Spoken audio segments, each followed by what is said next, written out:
budgets make me really anxious because it's hard to fit. Like, life's unexpected. Yep. Things change. How do you budget in an electric bill that's different every month? What are some ways to approach this?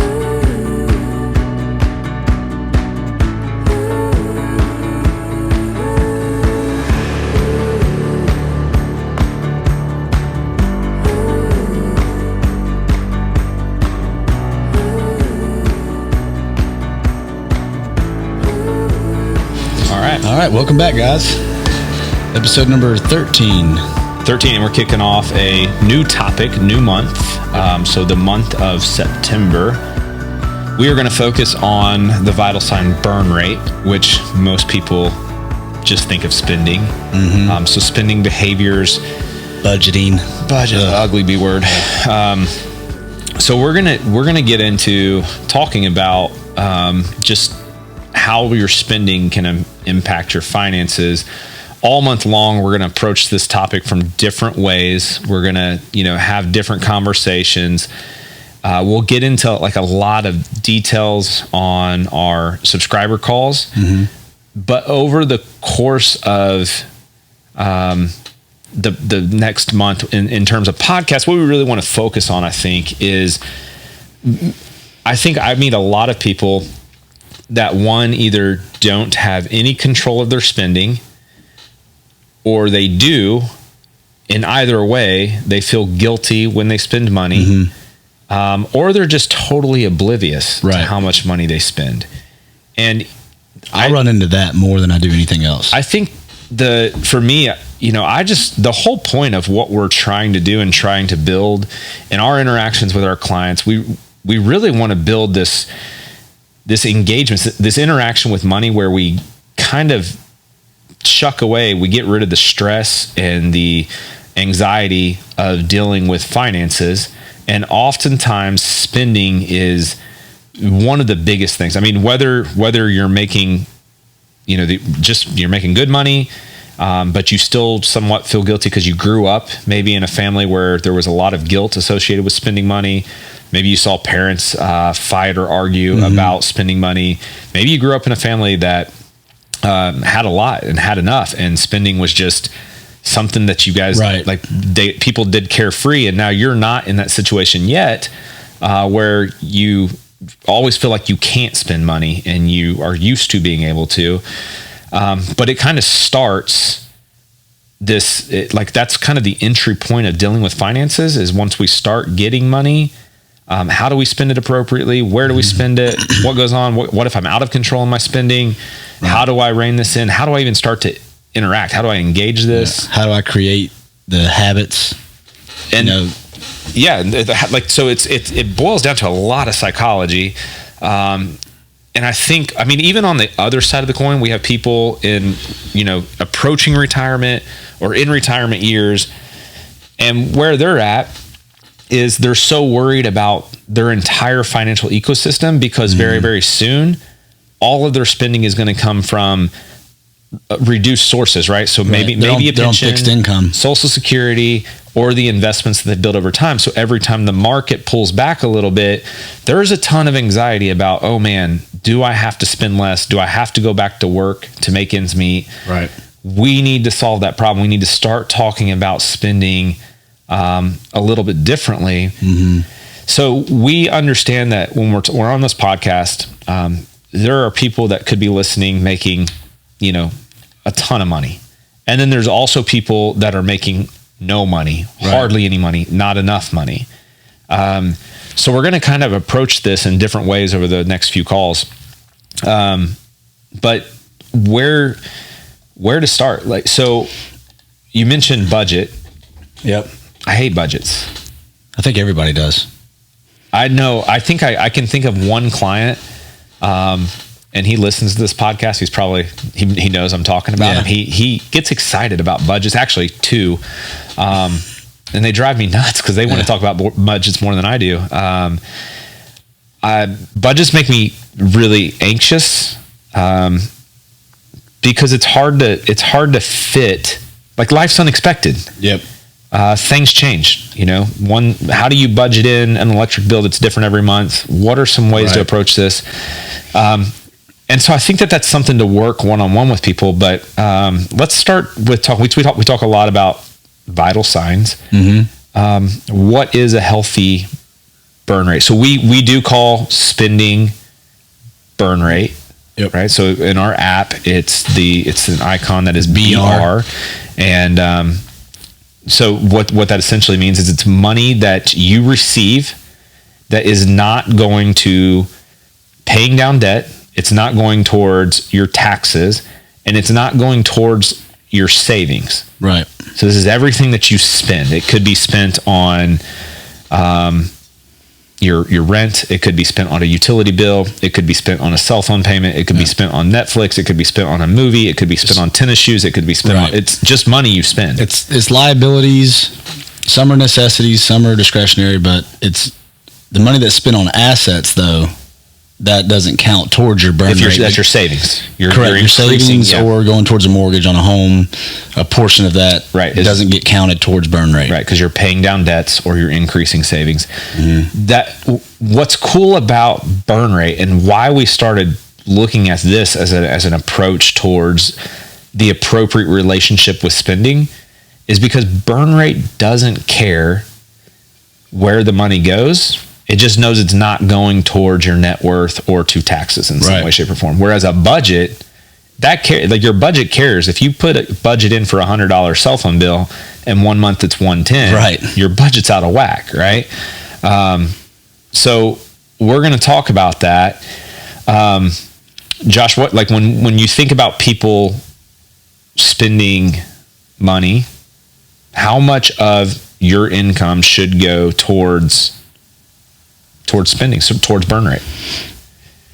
Well, like we always talk about, it's different for everybody. Somebody that's making $36,000 a year, single mom with a couple kids, she's spending 100% of her money because she has to. Yeah, and likely that person in that situation is probably paying 0% in taxes because they're getting write-offs. They might even be paying nothing and getting a little bit more money back. So 100% burn rate for her is not necessarily wrong or bad. It's necessary. It's necessary.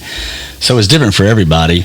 If you go online, there's this big, theory or, hypothesis of the 50, 30, 20. Okay. You spend 50 on necessities, you spend 30 on discretionary or wants, and 20 goes to savings or paying down debt. And the problem with those is that doesn't even, I guess they're probably assuming everybody's a W-2 employee and pays the appropriate amount of taxes. And that's what I was about to say. It's very broad.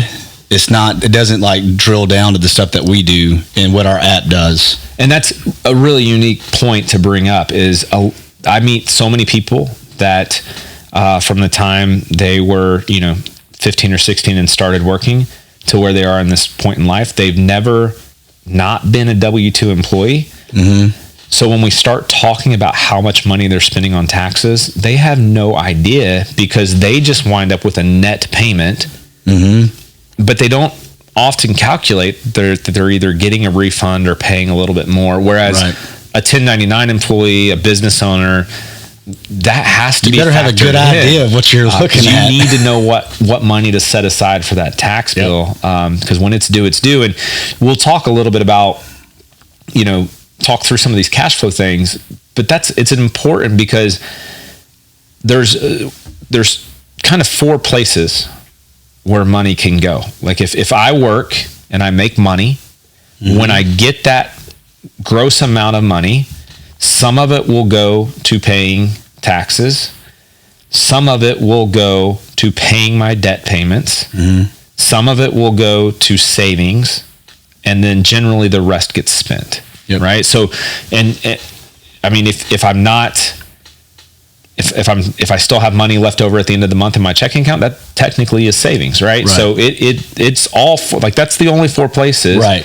And I guess theoretically too, we could talk about gifting money, but that would honestly it'd fall under that burn rate. It's just a very special type of spending, and it's important to give. And we're actually there's talk right now with our developers in our app to they're going to add in a give rate. So likely you will see burn rate and a giving rate kind of side by side as well. So we're working right now to develop kind of a path to 5 sources of cash, or 5 proponents of cash flows there. Gotcha. So that's more to come right now, but nonetheless, it's money that's going away from you. But we do want to factor that in because it can have implications on taxes as well. Right. What I think a great approach to understanding health, like a healthy burn rate, is jumping into our 1-page financial plan. So if you're watching the video, love for you to kind of pay attention to it right now. I know some people just turn us on YouTube and listen as they clean or whatever. In this case, it might be cool to look at this because our 1-page plan, it's very simple. It's very, very impactful. Simply profoundly simple. Right. Is kind of our approach here and what we're trying to build. It's not a 50-page packet with graphs and charts and we wanted to overwhelms you. It causes more anxiety than it solves, and we don't want to cause more anxiety. We want people to understand money, and so we feel like this 1-page plan encompasses everything that we need. If you dial in here, so Dr. Pepper, we put our clients through a process of developing a statement of financial purpose. It's a fun process. It's probably one of my favorite times, getting a new client in and spending some time drilling and hammering away at some really profound questions. And one, it's fun getting to know my client on that level, but it's also fun to see them recall things that are super important that they've learned about themselves through life. And the end state, I just love it because most of them are like, I thought we were going to talk about like investments and stocks. We definitely don't this meeting. Our first few meetings, we really don't talk too much about money. It's more about who we are. Because once we develop a statement of financial purpose, in this case, you're looking at Dr. Pepper, who is obviously not a real client, but for the sake, we've used some of the real goals and real financial purposes from other clients. But in this case, his financial purpose is to steward my income, laying a path for financial freedom, travel, and giving to organizations I'm empathetic of. Right? There you go. That's what he wants. So he has his why. We took all these experiences from his life, highlighted some things that made him feel fulfilled, made him feel good, at peace, and we found there were some common themes in these stories, these moments of his life. We deduced those moments into a really simple statement, almost a why statement. We call it a statement of financial purpose. This is really just like his purpose, like what makes him whole, what makes him feel really good. And we just want now his finances to line up with what drives him and makes him tick and just makes him feel like I'm on top of the world,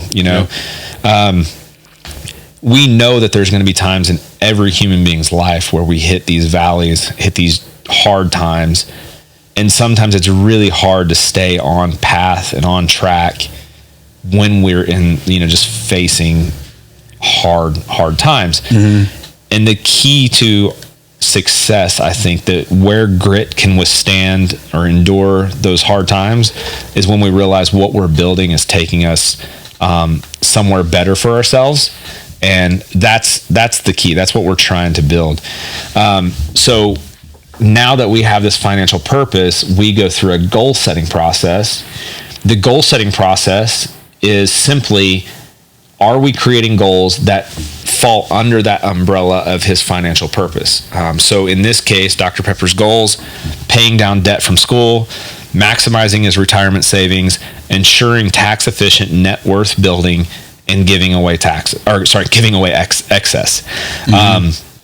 In that sense, are there anything in those goals that don't help him lay a path for financial freedom, traveling more, and giving to organizations?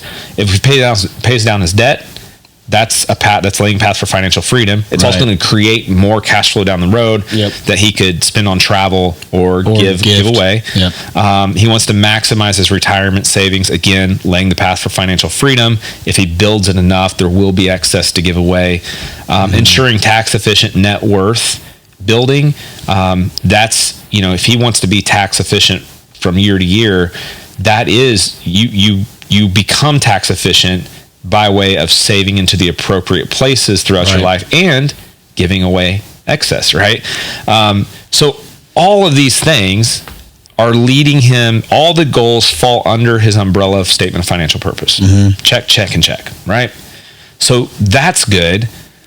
Now we go into very singular next steps. Right. I was going to say, looking at all of that, where does burn rate fall in for, for him to meet all those goals? So that, what are we looking at when we're looking at burn rate? Let's jump in. So look at these next steps, and then we'll look at his burn rate, right?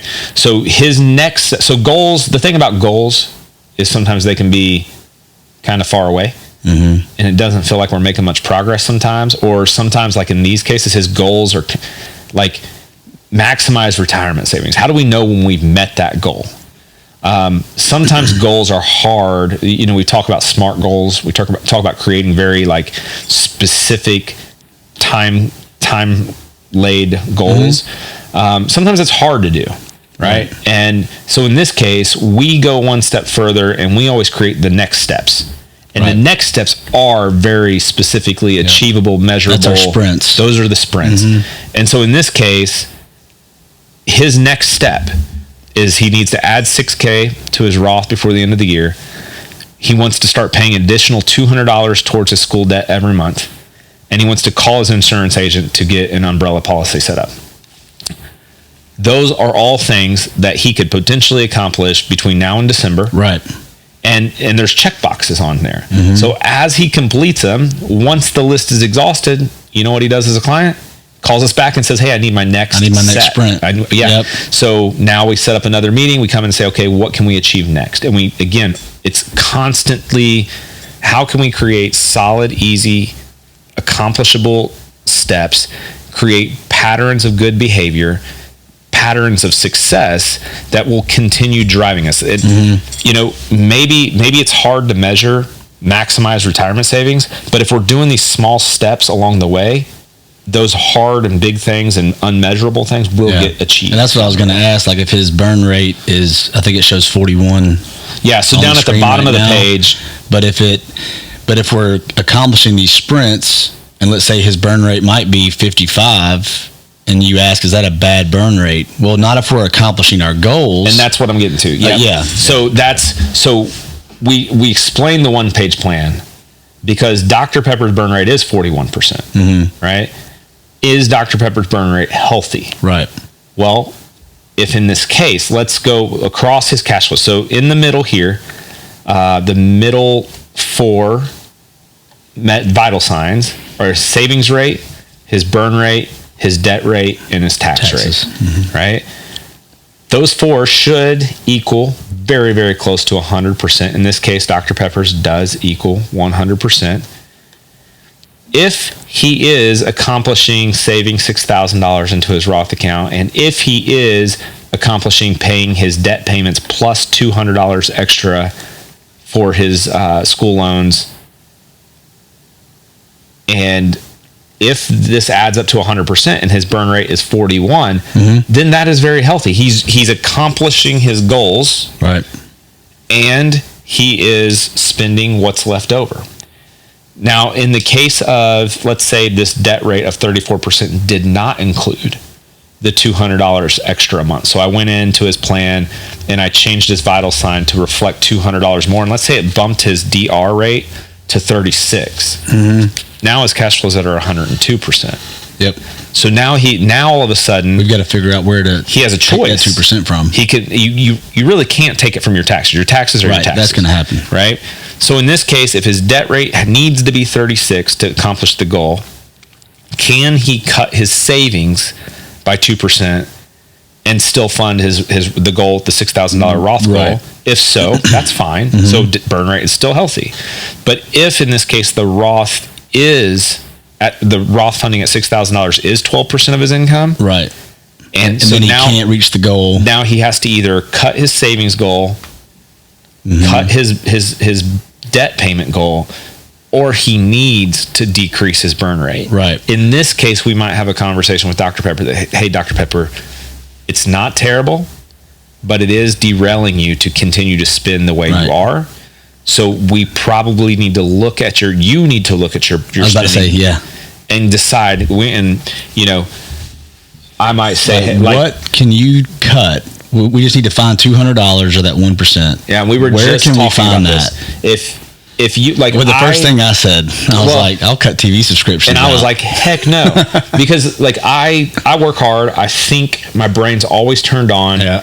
I need that. Like, I need to go home on a Friday evening or wake up on a Saturday morning, and I just need to turn off my brain for a couple hours. Right. So there's nothing more satisfying to me than like a Saturday morning cup of coffee and just watching The Office. And watching our favorite show.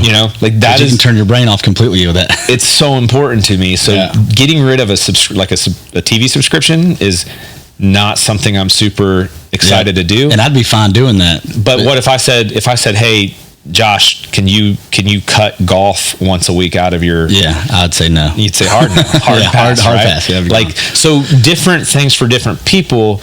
But instead of sitting there and creating this budget, that's and what I was about to say. Instead of just having all these all this line item for a budget, what if I just give you a goal of saying, hey, Josh, do you think that you could look at all your monthly spending?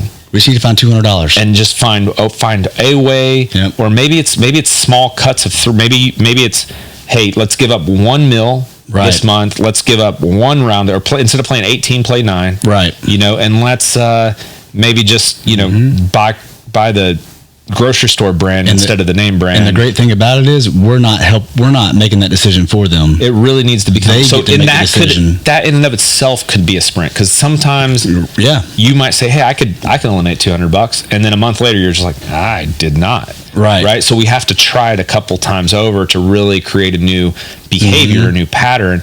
The beautiful thing about burn rate, let's just go back to this example on this one-page plan where Dr. Pepper's is 41%, and this is his leftover money. It is. So in this case, it's healthy. Dr. Pepper is paying all his debt and $200 more a month on his school loans. He's saving effectively and going to make that $6,000 Roth contribution. His taxes are accounted for. They're good. It is what it is. And the rest that's left over is 41% for him to spend. The cool thing about burn rate is burn rate doesn't care where it's spent. Right. So like if for me, if it is that next TV subscription, or if it is, the extra trip to the mountains to sleep in my truck, like burn rate doesn't care. For some of our listeners, they're like, I get clients in here all the time. I get spouses or couples in here. They're like, oh, she spends so much money on this and he spends all this money on this. We had a couple in here like a week ago. They both have really fun. She's had the same hobby. She loves one thing. And the husband is much like me. He has a new hobby kind of every 30 to 45 days, and it costs a little bit of money to get the right tools for these hobbies. It's just cool knowing that like once you establish a healthy burn rate, you don't have to feel any kind of guilt or remorse about spending your money, because you're doing everything else to hit those next steps, to hit those sprints that feed into accomplishing your goals, that feed into your financial purpose. I think that's huge.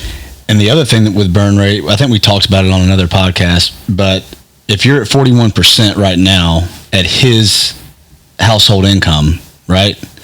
Let's say in 3 years, you and your spouse get a raise. And if you stay at that 41%, you're able to spend more, but you're still quote unquote healthy in alignment with your goals. Yeah. And what this also does too, if you start there's such a huge impact behind monitoring your financial vital signs, because the old way, Josh, how many times did we get clients in here, even last year, before we actually started instituting this? How many times did we come in and say, hey, how much money are you spending this month? And they would get a pretty good, like, how much money are you going to spend in retirement? Oh, I hadn't thought about that. Like, how do I even start to know that? Great question. You can't. You really can't know that. But what we can do is say, hey, your behavior suggests that you're spending about 41% of your income. Right. If in retirement your total fixed income is about the same, yeah, I mean, things are definitely going to get a little cheaper in retirement, but some things also get way more expensive. Right. You know, you may spend less gas money going to the office every day, but that healthcare bill, your medical bills, or might be hopefully higher. you're traveling, or hopefully you're getting more time doing your hobbies. Yep. That's an increase. That's going to raise. So if we can start tracking and say, hey, Dr. Pepper, you've been monitoring your financial vital signs for a long time, and you've established this baseline normal for you of 41%. Exactly. You know, how do we make sure that kind of lifestyle can be maintained and we just stay at 41% forever? Oh, by the way, when you are retired, you're getting maybe 20% cut in your income, but you also don't have to save money anymore. Right. So now that money could either move to gifting or to spending as well. So you're getting almost a pay increase, right? Spending increase. So the one-page plan kind of spells out burn rate is healthy when you can accomplish those next steps that accomplish the goals, that accomplish and make you give you allowance to fulfill your financial purpose, your purpose, your why. Understanding that there should be no judgment for people that are in unique situations, that, you know, where my mother, single mom, 4 kids growing up, right? You know, she fought tooth and nail just to make sure we had enough money for food every night. And so spending 100% of her money, it's tough. That's hard.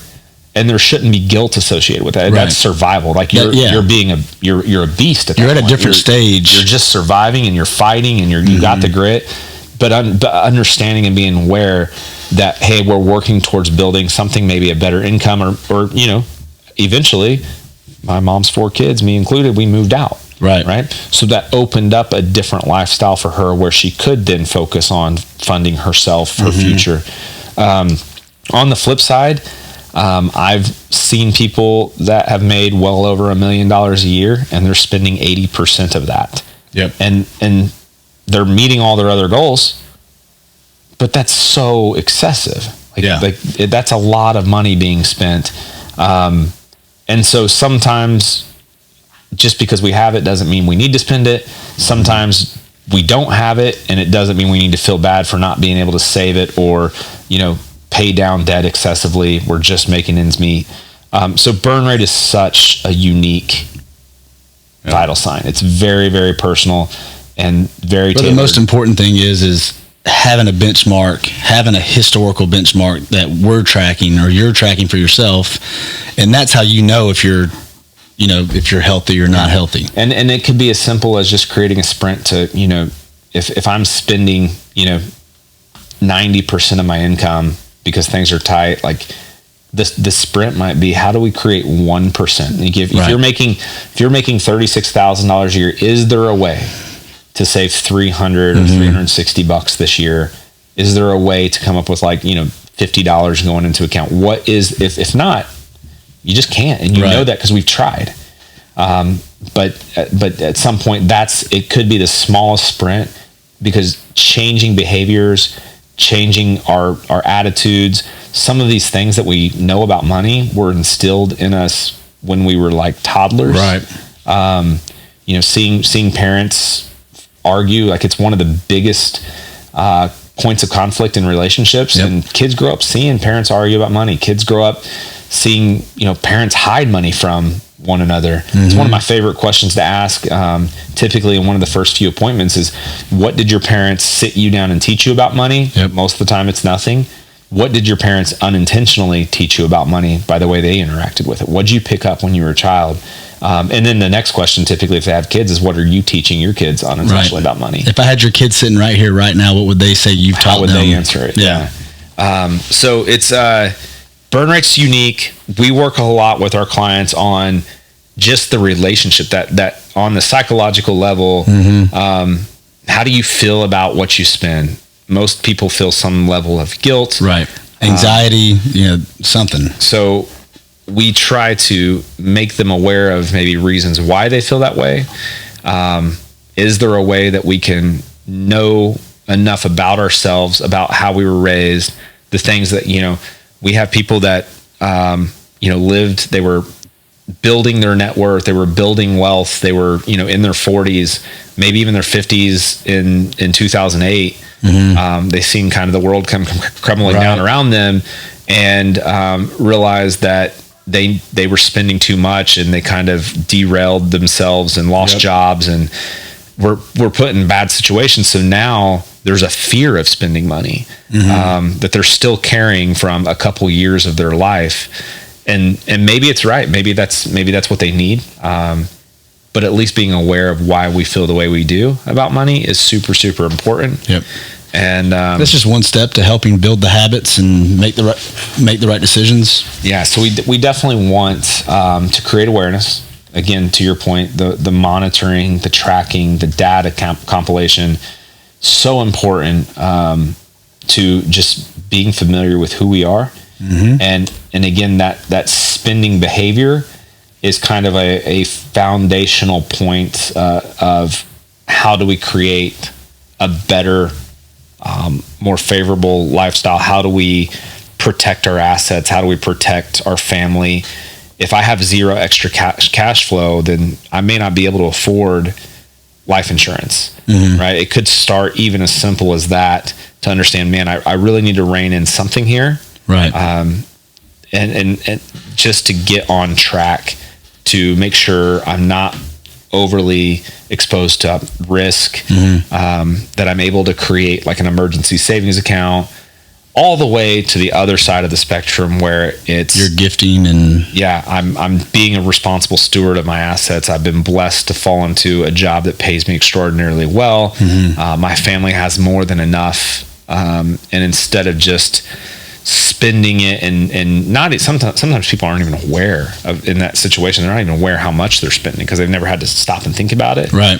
But as soon as they become aware, saying, hey, is this the right use of you'll see behaviors start to change for sure. And that's hard. It's a hard process. And that's why we continue to monitor, because, I've seen people work on adjusting their spending behavior for months and months or years even. Right. And they don't really have that baseline along the way to see the progress they're making. And it can feel pretty discouraging sometimes, because sometimes I had a call last week with a client who's kicking, like, they're doing great. They are doing so extraordinarily well, came into our subscription model and really started getting spending under control. Burn rate went down significantly over just a couple months. Savings shot up through the roof just over a couple months. Doing incredible, making huge progress. One of his biggest goals right now is to establish this robust emergency savings that he feels would make him feel safe. Right. And all of a sudden, something came up, an unexpected expense. So then there was this question of where do I pull this money from? Do I just keep staying on track on my goal, or do I pay with a credit card, or do I use what I've built so far and have to step back, like take 2 steps forward, 1 step back kind of thing. Yep. We got to talk through that, and he came to a decision. He was proud of his decision. He understood the way to think through this, and ultimately he knew that he had created this emergency savings for emergencies. This was an emergency, and we stepped back a month, right? But he's gonna get right back on track. And he knows all of this because he's been monitoring his progress. So, it's really cool to see this stuff come together and work for clients. And so over the course of the month, really jumping into some of those techniques that you can use if you're not using our app. What are some other ways that you can, adjust and figure out how much you're spending, where it's going. If you are the kind of person that needs a budget, we'll talk about some cool tools and tricks in developing those kinds of things. But spending, it's something we all do. So this will be a really relevant month for everybody that wants to listen. What's your thoughts? I wrote this down earlier, the salience, just being salient with your spending, with burn rate. I think that word fits in with burn rate more than any other vital sign that we have to be on the forefront of your mind. Yeah. It's not a common word. Correct. So salience meaning at the forefront of your mind, of your thoughts. So how do we create salience? One of the things that we tell our users of our app to do is make sure they're logging in on like at least a monthly basis and manually updating some of the numbers and details inside of the app for themselves. It can all be done. It can all be automated, but we tell them not to do that because we actually want you to take time and think about, did my burn rate increase this past month? Did my savings rate increase or decrease this month? Were my cash flows 105% of my income, meaning I overspent, so now I have a credit card bill? These are all just things that salience is such a cool word. And the more that we think about it, the more that we're paying attention to it, the better we're going to be. The better we're going to get at it. And I mean, that's spot on. Yep. All right. Until next time. Yeah. So that wraps up. Guys, we appreciate you listening. You can always go check out www.harpethwealthpartners.com. We'd love to explore this. I'm always up to talk about how this app is helping people, how our planning and educational process works for everyone. Guys, this is approachable. It's the barrier to entry, like it's super affordable.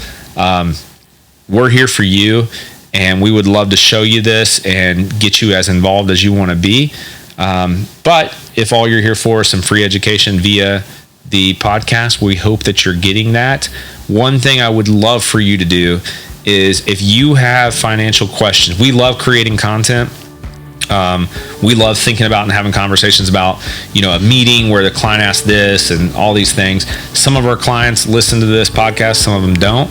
If you are a listener and you have a financial question, send it in to us. Yeah, reach out to us. We will build episodes specifically to answer questions for you guys. The more questions that you give us, the more content we can push out that's wildly targeted to the audience that we have. So until next time, next week, you guys stay blessed and have a good one. We hope you learned from our conversation today.